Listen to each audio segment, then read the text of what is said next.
A major hurdle cleared today in the push to keep the Brewers in Wisconsin through the year 2050. It passes the state Senate and it's being taken up by the Assembly right now, but the Senate did make a few changes to that bill. Julia Fellow joins us now live in Madison with how today unfolded. Julia? Steve and Carol, we've been waiting for more than 4 hours for the Assembly to finally take up this bill as it passed the Senate early this morning, is now on the floor after they were in caucus for a little bit.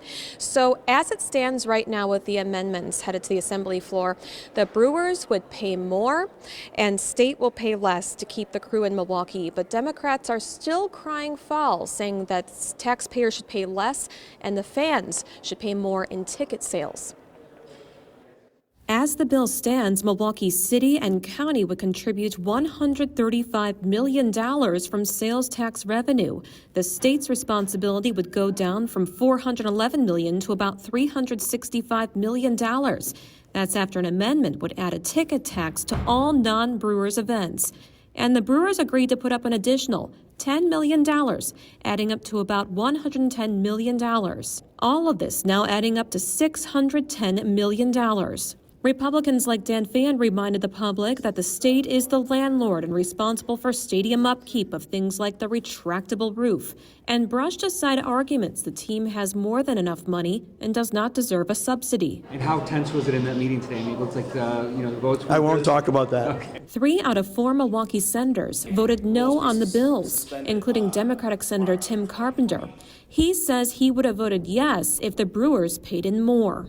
I could have voted for the bill if there would have been an audit beforehand and there would have been money that the Brewers would have had to kick in, another $100 million.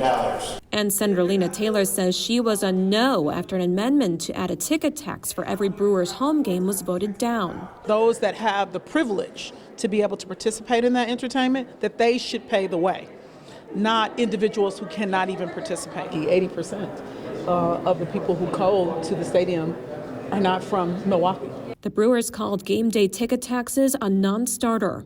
Republicans did, however, add a ticket tax to all non-Brewers events, and the bill includes winterizing the stadium so these events could happen year-round. All of this ensuring our Milwaukee Brewers will stay in Wisconsin for the next 27 years, keeping about 1,000 union jobs and bringing an estimated $250 million in income tax revenue alone. Again, the bill is just being taken up on the Assembly floor right now. It could be a long night, we don't know, but it is expected to pass the Republican-controlled Assembly. Both bills, it will go to the governor's desk. Yesterday, he said that he would sign it. Reporting live in Madison, Julia Fellow, TMJ4 News. Julia, thank you very much. Meanwhile, the Brewers are happy about today's new developments. The president of business operations says it does pave the way for the team to stay in Milwaukee through 2050. But from our perspective, the legislation achieves the core objective of keeping us here in this great facility that will be well maintained for the next generation. Schlesinger says while the Brewers had to make some compromises, they are happy with the end result.